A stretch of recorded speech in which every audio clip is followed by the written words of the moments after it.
안녕하세요. 더 라이프 대표 앨런입니다. 오늘은 개업하는 변호사들을 위한 마케팅 전략에 관한 이야기입니다. 그런데 비단 개업하시는 분뿐만 아니라 마케팅을 처음 시작하거나 또는 기존에 하셨던 마케팅이 크게 효과가 없다라고 생각하시는 분들도 참고를 하시면 좋을 것 같습니다. 일단 가장 많이 물어보시는 그 질문이 단기간 내에 효과를 낼 수 있는 마케팅을 해보고 싶습니다. 입니다. 단기간에 효과를 낼 수 있는 마케팅이 있을까요? 일단은 쉽지는 않습니다. 하지만 유료 광고로 얼마든지 단기간, 여기서 단기간이라고 하면 1개월 남짓 이상 지나면서부터 무언가 이제 효과를 낼 수 있는 방법을 이야기합니다. 단기간에 효과를 낼 수가 있습니다. 하지만 효과를 내기 위해서는 마케팅 예산을 상당히 많이 투자를 해야 됩니다. 대부분 변호사 마케팅에 유료 광고는 기본으로 다들 하시기 때문에 일면에 상위에 노출, 또 스폰서 링크에 상위에 노출하기 위해서는 입찰 가격을 상당히 높게 설정을 하셔야 됩니다. 그리고 인스타그램이나 다른 채널도 병행을 하신다면 그만큼 마케팅 예산이 더 지출이 되겠죠. 그런데 언제까지나 유료 광고에만 의존할 수는 없지 않습니까? 그래서 이제 추가를 하셔야 되는 게 오르게닉 마케팅, 그러니까 자연 성장 모델을 추가를 하셔야 됩니다. 자연 성장 모델은 어떻게 하면 될까요? 자연 성장 마케팅은 네이버 블로그를 이용한 마케팅을 의미한다고 보시면 됩니다. 그런데 네이버 블로그만 이용해서 자연 성장할 수 있을까요? 광고를 대체할 수 있을까요? 이렇게 의문을 품는 분들도 굉장히 많습니다. 하지만 한 번이라도 성공의 열매를 맛보시지 못한다면 충분히 그 효과에 대해서 이 네이버 블로그를 과연 신뢰할 수 있는가라는 생각이 들 수 있지만 한 번이라도 성공의 열매를 맛보셨다라고 하면 블로그가 얼마나 중요한지 잘 알고 계실 거라고 생각합니다. 블로그를 통해 마케팅을 할 때 주의하실 점은요, 광고성 이야기를 하시지 않는 겁니다. 나는 당연히 그 홍보를 해야 되는데 광고성 이야기를 하지 말라니 그게 무슨 뜻인가 하실 수도 있겠지만 거꾸로 의뢰인 입장에 대해서 이쪽의 변호사 사무실, 저쪽의 법무법인, 또 저쪽의 법률사무소 광고성 정보를 보게 된다라고 하면 이 변호사 사무실이나 규모가 큰 법무법인이나 어떤 차이가 있는지 잘 알기 어렵습니다. 대신 의뢰인은 이렇게 평가하겠죠. 여기가 좀 더 규모가 커 보이니까 여기가 잘할 것 같아. 또는 변호사님의 얼굴이나 여러 가지 유튜브 영상을 봤을 때 이분이 더 신뢰감이 갈 것 같아. 이렇게 해서 직관적으로 판단하고 가는 수밖에 없습니다.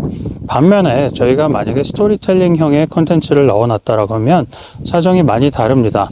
의뢰인의 실제 사건을 각색해서 이러이러한 사건들이 일어났을 때 이런 일이 벌어졌는데 그 다음에 결론적으로 이런 사건을 우리에게 의뢰하게 되었다 라는 형태로 어떻게 해결했는지 디테일은 다 누락하더라도 사건이 발생하기까지 이야기를 여러분들이 스토리텔링 하신다라고 하면 상당히 그 글을 읽는 독자 입장에서는 공감을 할 수밖에 없습니다. 가장 중요한 건 독자가 1차적으로 공감을 해야 되고 그 다음에 어느 순간 맞아, 이 이야기가 내 이야기야, 적어도 이 변호사님한테는 상담을 한번 해봐야 되겠다, 이런 마음이 들도록 유도를 하는 것이 중요합니다. 그 다음에 또 드릴 이야기는 대부분 변호사 사무실이기 때문에 의뢰인 사진을 직접 찍을 수도 없고 나는 그냥 스톡 이미지를 사용해야 되겠다 라고 해서 스톡 이미지를 사용하시는 경우가 많습니다. 하지만 독자에게 신뢰를 주려면 변호사님 사진이 포함된 그 사진이 반드시 필요합니다. 만약에 의뢰인을 직접 찍을 수 없다라고 하면 모델을 섭외를 해서 의뢰인 그런 컨셉 촬영을 하셔서 그런 사진을 활용하시는 것도 하나의 방법이고요. 또는 모델까지 섭외하기 어렵다라고 하면 직원분이 이렇게 얼굴이 나오지 않는 선에서 등을 보인다든지 그렇게 상담하는 장면을 촬영하시는 것도 하나의 방법일 것 같습니다. 여기서 중요한 건 변호사님 사진이 나와야 된다는 겁니다. 그래서 이렇게 해서 블로그 마케팅을 하면 되고요. 가장 중요한 건 아무리 콘텐츠가 좋아도 노출이 되지 않으면 의미가 없겠죠. 노출이 되는 방법은 스폰서 링크나 여러 가지 광고를 통해서 랜딩 페이지를 블로그로 넣는 것도 하나의 방법이겠지만 또 가장 좋은 거는 이 시간을 들여서 여러분들이 블로그 최적화를 하시는 것이 가장 좋은 방법입니다.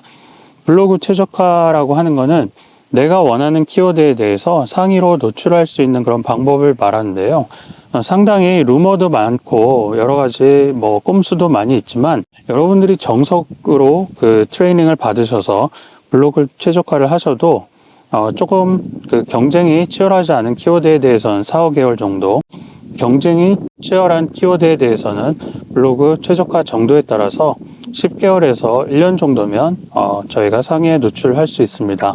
그러면 그 상위에 노출된 글을 보고 사람들이, 이 독자가 우리가 스토리텔링 방식으로 쓴 글에 공감을 하게 되면 굉장히 그 파급 효과가 있다라는 것을 이야기 드리고 싶습니다. 네, 그래서 이렇게 해서 이제 블로그 최적화도 하시고 스토리텔링 방식의 블로그도 갖고 계시고 이걸 열심히 계속해서 꾸준히 운영하시다 보면은 이제 좋은 성과를 내시게 될 텐데요. 그 다음부터는 영상도 좀 투자하시고 광고에 사용할 광고 영상도 좀 투자하시고 이렇게 이제 조금씩 확장해 나시면서 베이스는 블로그 마케팅을 유지하시면 될 것 같습니다.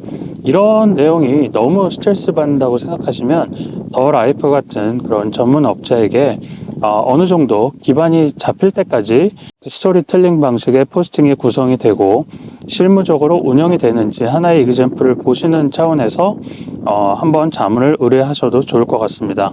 마지막으로 개업하는 변호사님이라면 당장 의뢰인이 우리를 찾을 수 있어야 되니까 어느 정도 그 블로그의 레이아웃을 잘 만드시고 그 다음에 스토리텔링 방식의 콘텐츠도 잘 만드신 다음에 그 다음에 유료 광고를 반드시 하시는 걸 권장을 드리겠습니다.